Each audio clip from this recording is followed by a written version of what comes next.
Hello guys, how are you doing.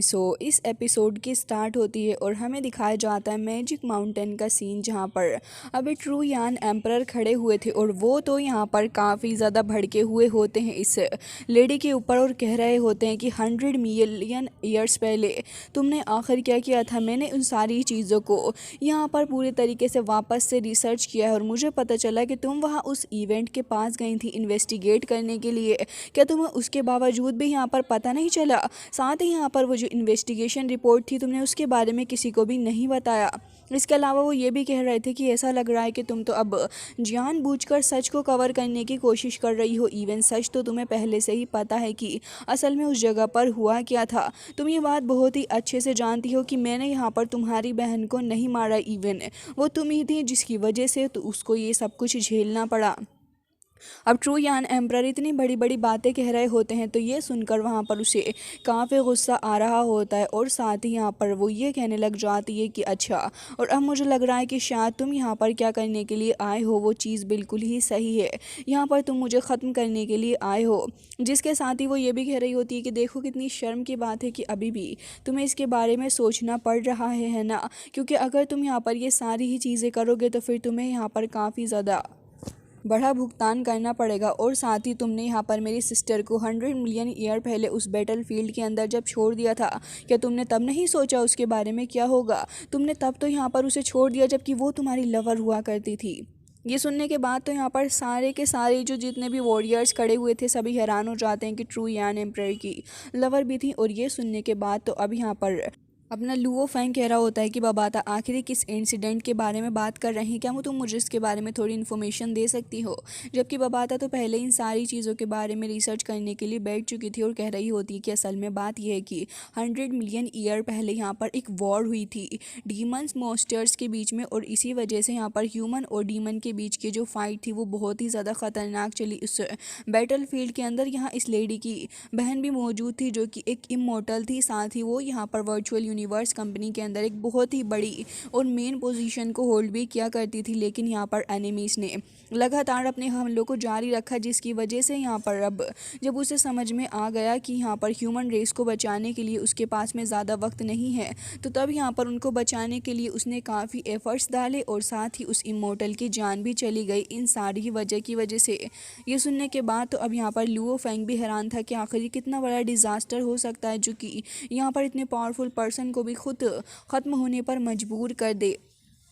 साथ ही lady को देखते हैं जो कि अभी भी बैठी हुई थी और अभी तक वो यही सोच रही होती है कि ट्रू यान एम्परर ने उसकी बहन को ख़त्म किया है या फिर वो जानबूझकर ऐसा प्रेटेंड कर रही है।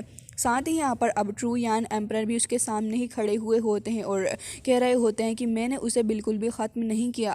लेकिन तभी ये मानने का नाम नहीं लेती और कह रही होती है कि मुझे पता है कि उसे किसने ख़त्म किया है, वो तुम ही थे जिसकी वजह से उसके साथ ये सब कुछ हुआ, और साथ ही तुम्हारी घटिया सी वाहियात कंपनी। इस बात से तो ये साफ हो जाता है कि यहाँ पर ये लेडी वर्चुअल यूनिवर्स कंपनी के साइड तो बिल्कुल भी नहीं है। जबकि यहाँ पर वो कह रही होती है कि आज मैं यहाँ पर तुम्हें अपनी बहन के साथ ही बड़ी करने वाली हूँ, क्योंकि वो भी तो इसी जगह पर बड़ी हुई थी ना।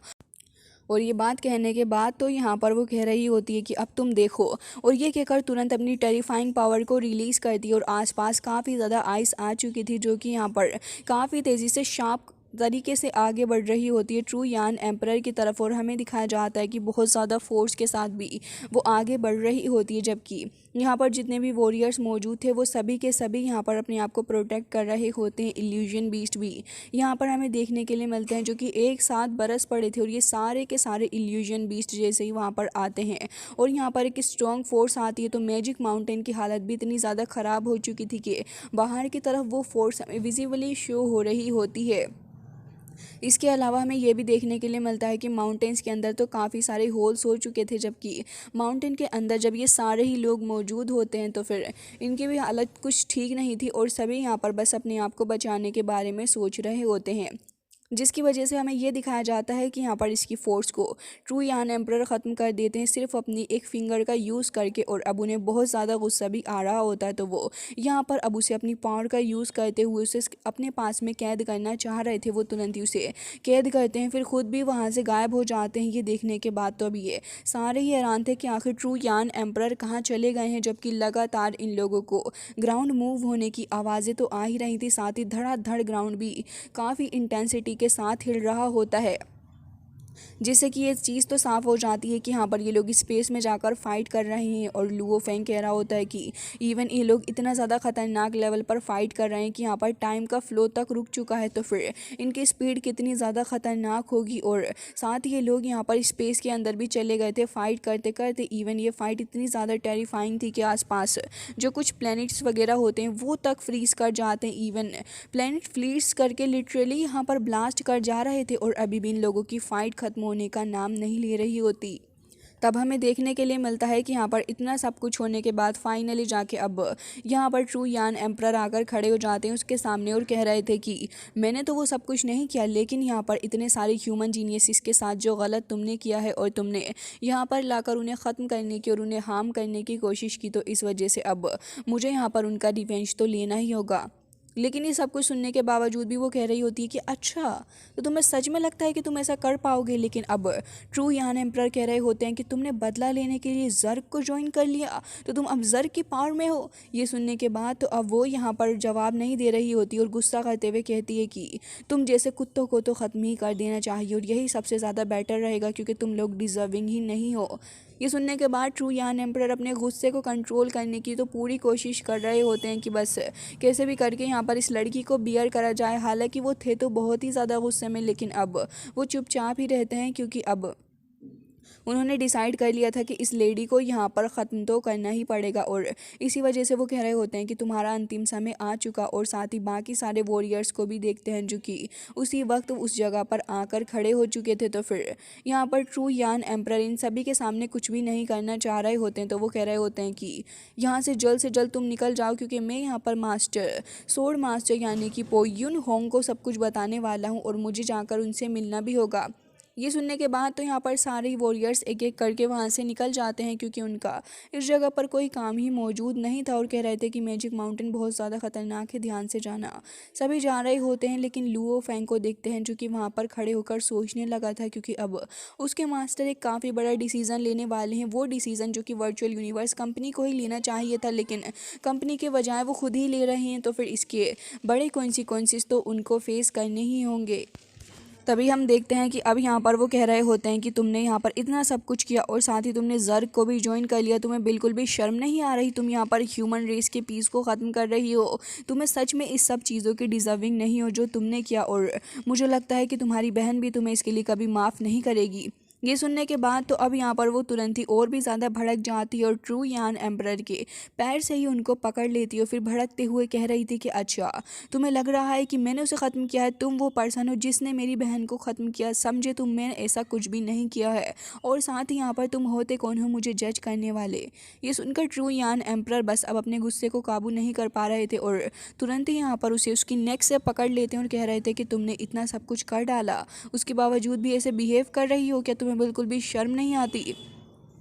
जिसके साथ ही वो ये कह रहे थे कि मैं कोई भी सिनर नहीं हूँ जिसने यहाँ पर उसको ख़त्म किया। साथ ही अब वो उसे थोड़ा बहुत इंजर्ड करके डायरेक्टली वहीं पर फेंक देते हैं और कह रहे थे कि इवन तुम्हें तो ये राइट भी नहीं है कि तुम उस लड़की को अपनी बहन बोलो, क्योंकि उस लड़की ने यहाँ पर अकेले फ़ाइट की थी, इतने सारे एनिमीज़ के साथ में उसने अकेले फ़ाइट की, जो कि यहाँ पर उसकी दृढ़ता को दर्शाता था। जबकि यहाँ पर इतने सारे ख़तरनाक चीज़ों के अंदर जब मैंने नोटिस किया कि यहाँ वॉर के दौरान भी जब मैं रिसर्च करने जा रहा था, तब मैंने काफ़ी जगह पर ट्रैवल किया और ढेर सारी बैटल फील्ड के अंदर सब कुछ यहाँ पर मैंने रिस्टोर करने की कोशिश की। और वहाँ जाकर जब मैंने सब जगह ही सब कुछ तलाश कर लिया, तो फाइनली जाके मैंने यहाँ पर ये ओलोंग स्टार टेरिटरी के अंदर डिस्कवर किया। और हमें दिखाया जाता है कि वो बेंगल टाइप चीज़ यहाँ पर उस लड़की के सामने लेकर आ जाते हैं, जिसके अंदर एक मैसेज मौजूद था। और वो मैसेज कुछ और नहीं बल्कि उसकी बहन की तरफ से ही होता है, जो कि उसने उस जगह से निकल के जाने से पहले रिकॉर्ड किया था। और कहा होता है कि ह्यूमन आर्मी जो है वो एक काउंटर अटैक करना शुरू करेगी हमारे ऊपर। मुझे माफ़ कर देना कि यहाँ पर मुझे इतना बड़ा एडवांस कदम उठाना पड़ रहा है। एक्सीडेंटली मैंने यहाँ पर अपने कुछ एनिमीज़ के ट्रेसिस को डिस्कवर किया है और उसे ख़त्म करने के लिए मुझे यहाँ पर जाना ही होगा। और मुझे पता है कि चीज़ें बहुत ही ज़्यादा ख़तरनाक हैं और बुरी भी हैं, लेकिन मैं क्या करूँ। सिस्टर मुझे माफ़ कर देना, मुझे बहुत ज़्यादा रिग्रेट है इस बात का कि मैं तुम्हें बिना बताए ही यहाँ से जा रही हूँ, लेकिन अफसोस कि मुझे यहाँ से जाना ही होगा। और अब ये कहकर वो तो वहाँ से चली जाती है, जबकि उस बेंगल टाइप चीज़ को वहाँ पर छोड़ दिया था। और हमें दिखाया जाता है कि उसे भी जाते हुए दुख तो बहुत ही ज़्यादा हो रहा था, और साथ ही उसने माफ़ी भी मांगी थी उसके इस एक्शन के लिए। और ये सब कुछ सुनने के बाद वो भी यहाँ पर काफ़ी ज़्यादा रो रही होती है अपनी एल्डर सिस्टर को याद करके, और कह रही थी कि एल्डर सिस्टर।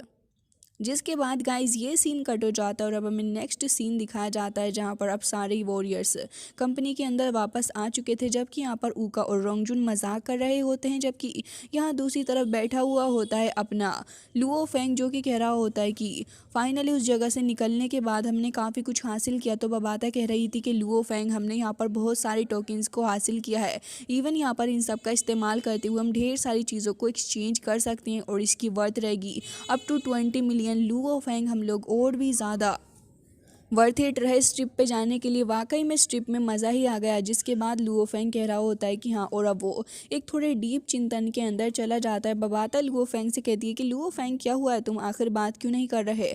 जबकि वो यहाँ पर उसके सी ऑफ कॉन्शियसनेस के अंदर आ जाती है। और यहाँ पर लुओ फेंग कह रहा होता है कि देखो, ये जो सीन्स हैं मैंने यहाँ पर सी ऑफ फॉलन रॉक से कलेक्ट किए हैं। और हमें दिखाया जाता है कि ये दोनों ही यहाँ पर कुछ मिरर टाइप सीन्स को देख रहे होते हैं। लुओ फेंग इन सारे ही सीन्स को देखकर कुछ अंदाज़ा लगाने की कोशिश कर रहा था कि आखिर इनमें उसे क्या क्लू मिल सकता है। तो तब यहाँ पर वो डिस्कवर करता है कि यहाँ पर एक बंदे के हाथ में जर्ग सिंबल है। अब इस सिंबल को देखने के बाद लुओ फेंग समझ जाता है कि ये चीज़ कहीं ना कहीं एक रिलेटेड है यहाँ पर इस जर्ग मिशन से। और साथ ही मोरो ने भी कुछ ऐसा कहा था कि वो यहाँ पर ट्रेटर नहीं है जर्ग का। जिसके साथ ही यहाँ पर वो उन सारे ही सीन्स को मिलाता है और फिर कंबाइन करने के बाद उसे चेक करने लग जाता है कि आखिर ये सिंबल है किस चीज़ का। एक बार फिर लुओ फेंग इसे यहाँ पर जैसे ही अपीयर करता है, तो उसके होलोग्राम को देखकर लुओ फेंग कह रहा था कि अगेन ये वही सिंबल है जो कि मैंने यहाँ पर शुएलुओ कॉन्टिनेंट के अंदर डिस्कवर किया था। और यकीनन लग रहा है कि यहाँ पर ये सब कुछ कहीं ना कहीं जर्ग के साथ ही कनेक्टेड है। और अगर ऐसा हुआ तो फिर यहाँ पर लुओ फेंग के लिए काफ़ी ज़्यादा ख़तरनाक और एक न्यू प्रॉब्लम उसके सामने आ चुकी है, जो कि उसे अब खुद से हैंडल करनी होगी। जिसके बाद लुओ फेंग कह रहा होता है कि अगर यहाँ पर जर्ग किसी भी तरीके के कोई स्पाई को भेजेंगे तो वो मेन लैंड के ऊपर ज़रूर से ही यहाँ पर कोई सिंबल ज़रूर छोड़ेंगे। और कह रहा होता है तो इसका मतलब ये हुआ कि यहाँ पर अब सारी चीज़ें सेंस बना रही हैं। तभी यहाँ पर लुओ फेंग अभी कुछ आगे के बारे में सोच रहा होता है कि लोग क्या कर सकते हैं, यानी कि इनका नेक्स्ट मूव। तो लुओ फेंग कह रहा होता है कि ब्लड फॉल कॉन्टिनेंट और साथ ही यहाँ पर ये डीमन माउंटेन दोनों ही एक दूसरे से कनेक्टेड हैं। और लग रहा है कि यहाँ पर ये दोनों ही लोकेशन उनकी टारगेट भी रही हैं। अब यहाँ पर मोरो तो ख़त्म हो चुका है, लेकिन लुओ फेंग कह रहा होता है कि मुझे लग रहा है कि अब इनका नेक्स्ट टारगेट होने वाला है शियानवू यूनिवर्स, क्योंकि अब वही यहाँ पर इनका सबसे ईजी टारगेट हो सकता है हमला करने के लिए या फिर इसकी शुरुआत के लिए। तभी लुओ फेंग कहता है कि जर्ग ज़रूर से ही वहाँ पर कुछ ना कुछ करेंगे, मुझे कंपनी में जाकर ये सब कुछ बताना ही होगा। तभी लुओ फेंग से बबाता कह रही होती है कि लुओ फेंग, भले ही तुम कंपनी में जाकर ये सब कुछ बता दो, लेकिन तुम्हारी बातों के ऊपर इतना ध्यान नहीं दिया जाएगा। तभी लुओ फेंग भी थोड़ा परेशान हो जाता है और कह रहा होता है तो फिर अब मैं क्या कर सकता हूँ। तभी बबाता कह रही होती है कि लुओ फेंग, अगर तुम्हें आगे कुछ करना है तो फिर तुम्हें यहाँ पर कंपनी की पावर का यूज़ करना चाहिए। और साथ ही यहाँ पर अगर कंपनी तुम्हें कोई असाइनमेंट वगैरह दे दे और साथ ही तुम यहाँ पर ये 5 यूनिवर्स कंट्री ब्रांचेस जो है इनके सुपर एनवी बन जाओ, तो शायद तब यहाँ पर तुम्हारा काम हो सकता है। तभी लुओ फेंग कह रहा होता है कि स्पेशल एनवी, आखिर ये मैं कैसे बन सकता हूँ, क्या तुम्हें इसके बारे में कुछ पता है बबाता। तभी बबाता कह रही होती है कि असल में कंपनी जो होती है वो वेरियस कंट्रीज़ को यहाँ पर यूनिवर्स के अंदर मैनेज नहीं कर सकती, तो इसलिए सारी की सारी ये जो ब्रांचेस होती हैं इनके वेरियस एनवीज़ वगैरह होते हैं जो कि इसके लिए रिस्पॉन्सिबल होते हैं कि आखिर यहाँ के हेडक्वार्टर के अंदर क्या चल रहा है। और वो सारी की सारी न्यूज़ यहाँ पर कंपनी को देते हैं। साथ ही यहाँ पर लुओ फेंग तभी हमें दिखाया जाता है कि लुओ फेंग कह रहा था लेकिन ये मैं कैसे करूँगा। हालांकि बबाता उसे बता चुकी होती है कि आखिर ये कैसे करना है। लुओ फेंग यहाँ पर अपने अब ब्रांड को देख रहा होता है और उसके दिमाग में कुछ विचार चल रहा था। हालांकि इसके बाद हमें दूसरी साइड का सीन दिखाया जाता है जहां पर ये लॉर्ड पिंगबो के पास आ चुके थे अपने ट्रू यान एम्परर और साथियों ने सब कुछ पता चल चुका होता है कि जर्ग के बारे में और मैजिक माउंटेन के बारे में भी। और ये भी पता चल गया था कि जर्ग ने यहाँ पर सीक्रेट ऑपरेशन के लिए कुछ लोगों को भेजा था और अगर जर्ग यहाँ पर एग्जिस्टेंस में वापस आ रहा है तो फिर कुछ चीज़ें यहाँ पर काफ़ी ज़्यादा बुरी हो सकती हैं इन लोगों के लिए। ये सारी बात एक बड़ी चिंता का विषय भी बन चुकी थी। जबकि यहाँ पर वो ये भी कहने लगे होते हैं कि मुझे अभी तक विश्वास नहीं हो रहा कि हमारी कोयू जो है वो हमारे साथ में एक इस तरीके का ट्रेटर बिहेवियर करेगी। ये वाकई में अनएक्सपेक्टेड था। तभी यहाँ ट्रू यान एम्परर कह रहे होते हैं कि हाँ, और पूरी की पूरी यहाँ पर जो ह्यूमन स्लेव टेरिटरी है मैं उसके लिए ढूंढ रहा हूँ। मुझे लग रहा है कि जर्ग जो है उनके स्पाइस यहाँ पर मौजूद होंगे और ये यहाँ पर छिप रहे हैं हमसे। जिसके साथ ही यहाँ पर अभी के लिए तो अब उसके साथ ही कह रही होती है कि मोरो तो ख़त्म हो चुका है लेकिन तुमने यहाँ पर उस लड़की को इतना ज़्यादा परेशान किया है। मुझे डर है कि यहाँ पर उसने शायद से इमरजेंसी में जर्ग को सब कुछ बता दिया होगा। एक भी गलत मूव यहाँ पर कुछ चीज़ें ख़राब कर सकता है। तभी यहाँ पर लॉर्ड पिंगबो कह रहे होते हैं कि डरो नहीं, डरो नहीं। और उन्होंने सडनली एक काफ़ी बड़ा सा फैसला ले लिया होता है और वो कह रहे थे कि अब हमें अपनी टेरिटरी को एक्सपेंड करना होगा जिससे कि हम यहाँ पर और भी ज़्यादा स्ट्रेंथन हो पाएँ और फोर्जिन ट्राइब से फाइट करके हम इस एयर स्पेस बैटल के अंदर और भी ज़्यादा स्ट्रॉन्ग हो जाएंगे। और ये सुनने के बाद तो यहाँ पर दोनों ही बंदे काफ़ी ज़्यादा हैरान हो जाते हैं कि सडनली इतना बड़ा एक्शन, क्योंकि यहाँ पर ये जो एयर स्पेस बैटल होने वाला था वो अभी भी यहाँ पर पूरे तरीके से कंप्लीट नहीं हुआ था। साथ ही यहाँ पर इन सारी चीज़ों को स्टार्ट होने में थोड़ा वक्त था, लेकिन फ़िलहाल के लिए अभी उन्हें जर्ग से यहाँ पर काफ़ी बड़ा खतरा था तो वो इस डिसीज़न को भी ले लेते हैं। और अब यहाँ पर दूसरी तरफ लुओ फेंग और बबाता भी इसके बारे में ही बैठकर डिस्कस कर रहे थे, जहाँ पर लुओ फेंग को बबाता सारी चीज़ों के बारे में बता रही होती है कि ये जो अनाउंसमेंट हुई है लुओ फेंग, यहाँ पर तुम्हें इसके अंदर पार्ट लेना चाहिए क्योंकि उम्मीद तो यही है कि अगर यहाँ पर तुमने बंदों के साथ में फ़ाइट की और तुम यहाँ पर इस फाइट के अंदर अगर जीत गए तो फिर हो सकता है कि तुम्हें यहाँ पर एक अच्छा चांस मिल जाए। जिसके बाद लुओ फेंग इस बात से एग्री कर जाता है कि वो भी यहाँ पर इस चीज़ के अंदर पार्टिसिपेट करेगा। और तभी वो यहाँ पर उठ के अपने ब्रांड के पास चला जाता है और साथ ही ब्रांड भी यहाँ पर इसी चीज़ के बारे में सोच रहा होता है। तभी लुओ फेंग उससे फ़ाइट के बारे में पूछता है तो फिर ब्रांड कह रहा था कि मुझे अफसोस होता है कि अगर मैं तुमसे फ़ाइट ना कर सकता तो, लेकिन अब वक्त आ चुका है कि यहाँ पर हम दोनों ही एक दूसरे से फ़ाइट करें और यहाँ पर एक दूसरे को प्रूफ करने का समय आ चुका है। तो फिर लुओ फेंग तो यहाँ पर तुरंत ही उससे कह रहा होता है कि बिल्कुल। और हमें दिखाया जाता है कि यहाँ पर ये कंपटीशन जो था वो शुरू हो जाता है। वैसे तो काफ़ी सारे बैटल्स इसके अंदर होने वाले थे लेकिन जो मेन बैटल इसके अंदर था वो यहाँ पर होने वाला था ब्रांड और साथ ही यहाँ पर अपने लुओ फेंग के बीच में, जिसके लिए काफ़ी सारे जीनियस भी वेट कर रहे थे कि कब ये मैच शुरू होगा। जैसे ही मैच शुरू होता है सारे ही लोग बहुत ज़्यादा एक्साइटेड हो जाते हैं। लुओ फेंग की फैमिली और बाकी सारे भी यहाँ पर काफ़ी ज़्यादा खुश होते हुए इस बैटल को देखने के लिए बैठ चुके थे, जबकि लुओ फेंग को भी काफ़ी एक्साइटमेंट हो रही होती है इस बैटल के लिए। और हमें दिखाया जाता है कि बैटल शुरू होते दौरान ही यहाँ पर ये दोनों ही एक दूसरे के ऊपर बरसने लग जाते हैं, जहाँ पर एक तरफ अपना ब्रांड भी काफ़ी ख़तरनाक अटैक्स यहाँ पर कर रहा होता है, जबकि दूसरी तरफ हमें देखने के लिए मिलता है कि यहाँ पर लुओ फेंग भी कुछ कम नहीं था, वो भी यहाँ पर अपने अटैक्स कर रहा होता है। इवन ये बैटल जो था वो वहाँ पर बैठी हुई वो लेडी भी देख रही थी और वो ये भी नोटिस करती है कि लुओ फेंग की मेंटल फ्रीक्वेंसी की जो पावर है वो बहुत ही ज़्यादा बढ़ चुकी है। इवन पहले ही इतनी ज़्यादा नहीं थी लेकिन लुओ फेंग ने इसे लेवल अप कर लिया है। अपनी स्ट्रेंथ को वो 100 से 300 लेकर चला गया है। ये काफ़ी ज़्यादा शानदार बात थी। लुओ फेंग अब इस फाइट को कंटिन्यू कर रहा होता है, जबकि यहाँ पर ट्रू यान एम्परर जो बैठे हुए थे वो ये सब कुछ अपनी आंखों से देख रहे हो। लुओ फेंग कितने शॉर्ट पीरियड के अंदर अब अपने ब्रांड से भी ज़्यादा ताकतवर बन गया है, जबकि यहाँ पर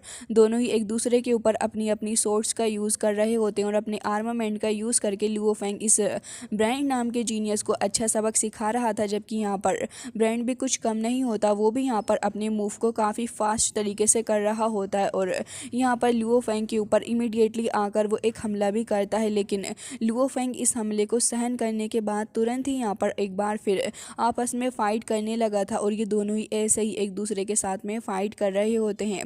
काफ़ी आगे तक ये फाइट ऐसे ही चल रही होती है, जहाँ पर यहाँ पर ब्रांड भी कुछ हार मानने का नाम नहीं ले रहा था, जबकि यहाँ पर लुओ फेंग भी यही चाह रहा होता है कि वो तो इस बंदे को अब सबक सिखा के ही रहेगा, क्योंकि बात तो अब उसकी पूरी की पूरी इज्जत के ऊपर बन चुकी है। अब ये सारा ही माहौल देखने के बाद और लुओ फेंग को क्योंकि जीतना भी था, तो लुओ फेंग यहाँ पर बड़ा डिसीजन लेता है और फिर तुरंत ही यहाँ पर अपनी आर्मामेंट की एक दूसरी फॉर्म का यूज़ करते हुए यहाँ पर हमला करने के लिए आगे बढ़ रहा था। लुओ फेंग जो था वो यहाँ पर काफ़ी बुरे तरीके से पीट रहा होता है अपने ब्रांड को, जबकि ब्रांड भी यहाँ पर कुछ काफ़ी तेज़ी से हमले करने के लिए आगे आ रहा था। लुओ फेंग गुस्सा हो जाता है और उसके मुंह पर एक पंच देकर मारता है काफ़ी ज़्यादा ज़ोर के साथ में, तो फिर वो भी लुओ फेंग के ऊपर किक्स की बरसात करने लगा था। लुओ फेंग की हालत थोड़ी ख़राब थी, जबकि उसके एक्सप्रेशन से लग रहा होता है कि ब्रांड एक एक हमला जो उसके ऊपर कर रहा है, वो एक एक हमला लुओ फेंग को काफ़ी ज़ोर से हिट कर रहा है। इवन ब्रांड तो लुओ फेंग को पकड़ के काफ़ी ज़ोर से एक बार फिर उसके ऊपर हिट करता। इवन लुओ फेंग इस अटैक से इतना ज़्यादा बुरे तरीके से घायल हुआ था कि वो काफ़ी सारी बिल्डिंग्स वगैरह तोड़ के बहुत ही ज़्यादा दूर चला जाता है, जबकि हमें ये भी दिखाया जाता है कि वो खुद को संभाल लेता है और इस बार लुओ फेंग यहाँ पर अपनी काफ़ी ज़्यादा पावरफुल डिवाइन पावर का यूज़ करता है, जिससे कि उसके अंदर से काफ़ी ज़्यादा मेंटल एबिलिटी इंक्रीज़ होते हुए लुओ फेंग की मेंटल एबिलिटी 3200 पर पहुँच चुकी थी। दूसरी तरफ ब्रांड होता है जो कि अपनी मेंटल एबिलिटी का यूज़ करते हुए लगातार हमले करे जा रहा था अपने लुओ फेंग के ऊपर, जबकि लुओ फेंग शील्ड बनाकर बस खुद को प्रोटेक्ट ही करता है। लुओ फेंग अभी यहाँ पर सिर्फ अपनी प्रोटेक्शन में ही काफ़ी ज़्यादा मेंटल एबिलिटी यूज़ कर चुका था, जिसकी वजह से यहाँ पर अल्टीमेटली ब्रांड को देखते हैं जो कि इतनी ज़्यादा ताकत लगाने के बावजूद भी कुछ नहीं कर पाता, जबकि लुओ फेंग अभी भी ऐसे ही टिका हुआ उसके सामने खड़ा था। अब शायद ब्रांड को इस चीज़ का भी एहसास हो चुका होता है कि लुओ फेंग के सामने उसका टिकना थोड़ा मुश्किल हो जाएगा। पहले तो दोनों ही एक दूसरे को काफ़ी गुस्से से देख रहे होते हैं, लेकिन उसके बाद हमें ये दिखाया जाता है कि यहाँ पर काफ़ी अजीब सा लुक देते हुए और वियर्ड लुक के बाद वो वहाँ से तुरंत ही गायब हो जाता है और लुओ फेंग वहीं पर खड़ा हुआ था। इस बात का साफ मतलब ये था कि यहाँ पर ब्रांड ने हार मान ली है, जबकि लुओ फेंग यहाँ पर इस बैटल को जीत चुका है। ये चीज़ तो यहाँ पर सारे ही लोगों को शॉक्ड कर देती है। इवन ऑडियंस के अंदर काफ़ी सारे लोग खुश भी थे कि यहाँ लुओ फेंग जीत चुका है, जबकि आधे से ज़्यादा को तो यहाँ पर विश्वास भी नहीं हो रहा होता है कि यहाँ पर लुओ फेंग जीत चुका है। इवन ऊका भी यहाँ पर खड़ी हुई थी और वो कह रही होती है कि क्या सच में लुओ फेंग ने यहाँ पर हरा दिया ब्रांड को, जबकि वो यहाँ पर चीयर कर रही होती है लुओ फेंग को। और साथ ही रोंगजुन तो यहाँ पर मुंह बनाए हुए खड़ा ही हुआ था, क्योंकि उसका नया कॉम्पिटिटर लुओ फेंग लगातार और भी ज़्यादा स्ट्रॉन्ग बनता जा रहा है। वो यहाँ पर रोंगजुन को भी कहती है चीयर करने के लिए, लेकिन रोंगजुन लुओ फेंग की तरफ देखते हुए कह रहा होता है कि जितने ज़्यादा अच्छे कॉम्पिटिटर्स होते हैं उतना ही ज़्यादा मज़ा आता है। इवन आज तो लुओ फेंग की फैमिली के साथ साथ ट्रू यान एम्परर भी बहुत ही ज़्यादा खुश हो रहे होते हैं कि लुओ फेंग जीत गया। साथ ही यहाँ पर लॉर्ड पिंगबो भी मौजूद होते हैं और वो भी लुओ फेंग से डीपली इम्प्रेस थे, जिसके बाद यहाँ पर लुओ फेंग और साथ ही ब्रांड दोनों ही साइड में आकर खड़े हो जाते हैं। लुओ फेंग से अपना ब्रांड कह रहा होता है कि बैटल अभी भी ख़त्म नहीं हुआ है, हमें तो अभी और आगे जाना है, और दोनों ही यहाँ पर एक दूसरे की तरफ दोस्ती का हाथ बढ़ाते हैं। हालांकि गाइस इसी के साथ ये एपिसोड हो जाता है एंड आई होप कि आपको पसंद आया होगा।